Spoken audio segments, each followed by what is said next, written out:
বঙ্গোপসাগরে অবস্থিত আন্দামান নিকোবর দ্বীপপুঞ্জের অন্তর্গত প্রবাল প্রাচীরে ঘেরা নিষিদ্ধ ও ভয়ঙ্কর একটি দ্বীপ নর্থ সেন্টিনেল আইল্যান্ড বা উত্তর সেন্টিনেল দ্বীপ।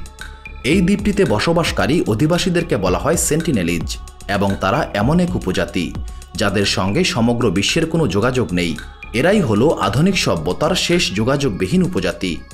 আন্দামান নিকোবর দ্বীপপুঞ্জের রাজধানী পোর্ট ব্লেয়ার থেকে সেন্টিনেল দ্বীপের দূরত্ব প্রায় 50 কিলোমিটার। দ্বীপটির আয়তন 72 বর্গ কিলোমিটার এবং কাগজে কলমে এটির মালিকানা ভারতের অন্তর্ভুক্ত হলেও ভারত সরকার কখনোই দ্বীপটির সার্বভৌমত্বের উপর হস্তক্ষেপ করতে পারেনি। এর কারণ হল সেন্টিনেল দ্বীপে বসবাসকারী ভয়ঙ্কর এবং হিংস্র উপজাতিদের আদিম বর্বর জীবনযাত্রা এবং সভ্য সমাজের সঙ্গে কোনো রকম যোগাযোগ না করতে চাওয়ার মনোভাব। কথিত রয়েছে সেন্টিনেল দ্বীপের উপজাতিরা নরমাংসভোজী।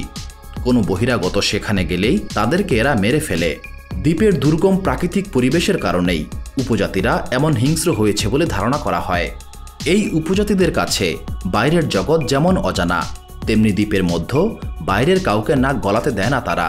এখন পর্যন্ত সেন্টিনেল দ্বীপের জনসংখ্যার কোনো সঠিক তথ্য পাওয়া যায় না, তবে ধারণা করা হয় এদের জনসংখ্যা 39 থেকে 250-এর মধ্যে এবং সর্বোচ্চ 500 জন। হাজার হাজার বছর ধরে এই উপজাতিরা বসবাস করে আসছে এই দ্বীপে। দ্বীপের মধ্যে রয়েছে ঘন সবুজ বনভূমি, বাসিন্দাদের জন্য ছোট ছোট কুঁড়ে ঘর। এদের পেশা মূলত শিকার করা, মৃত পশু পাখির মাংস এবং ফলমূল তাদের খাবার। অদ্ভুত ব্যাপার হলো তারা আগুনের ব্যবহার জানে না, চাষাবাদ করতেও জানে না। বস্ত্র হিসেবে ব্যবহার করে গাছের ছাল বাকল ও পশুর চামড়া। গবেষকদের ধারণা এই উপজাতিরা হাজার বছর আগে আফ্রিকা থেকে এসেছিল এই দ্বীপে। বাইরের কোনো মানুষকে তারা তাদের দ্বীপে প্রবেশের অনুমতি দেয় না। প্রতিবারই অনুপ্রবেশকারীরা এই উপজাতিদের আক্রমণের শিকার হয়েছে, অনেকের মৃত্যু ঘটেছে। 1880 সালে ব্রিটিশ নৃতত্ত্ববিদ এমভি পোর্টম্যান একটি দল নিয়ে সেন্টিনেল দ্বীপে গিয়েছিলেন উপজাতিদের সঙ্গে বন্ধুত্বপূর্ণ আচরণ স্থাপন করতে এবং তিনি সফল হয়েছিলেন। এই দলটি দ্বীপের 2 জন বয়স্ক মানুষ সহ 4 জন শিশুকে নিয়ে আসে পরীক্ষা করার জন্য।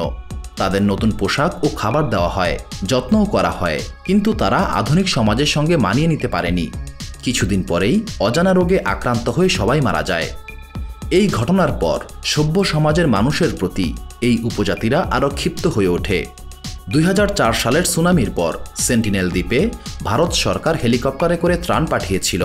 সেই ত্রাণ এবং সাহায্য সহযোগিতা তারা প্রত্যাখ্যান করে এবং সাহায্যকারী দলের উপর পাল্টা আক্রমণ চালায়।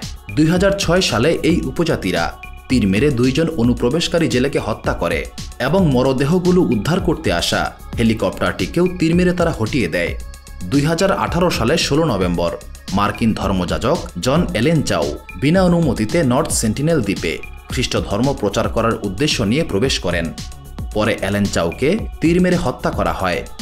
এই উপজাতিরা মানুষ মেরে প্রথমে কবর দেয়, কয়েকদিন পর সেই কবর থেকে মৃতদেহ বের করে সমুদ্রের তীরে ঝুলিয়ে দেয়, যাতে ভয় পেয়ে বাইরের কেউ সেখানে প্রবেশ না করে। এইসব ঘটনার ফলে ভারত সরকার দ্বীপটিতে পর্যটন নিষিদ্ধ সহ বহির্বিশ্বের সঙ্গে এই দ্বীপটির সব ধরনের যোগাযোগ নিষিদ্ধ করে দেয়। নর্থ সেন্টিনেলের গায়ে এঁকে যায় নিষিদ্ধ দ্বীপের তকমা। বর্তমানে এই দ্বীপের উপজাতিরা কার্যত এই দ্বীপটিতে স্বাধীনভাবে এবং সেই আদিম প্রস্তর যুগের মানুষদের মতোই জীবনযাপন করছে।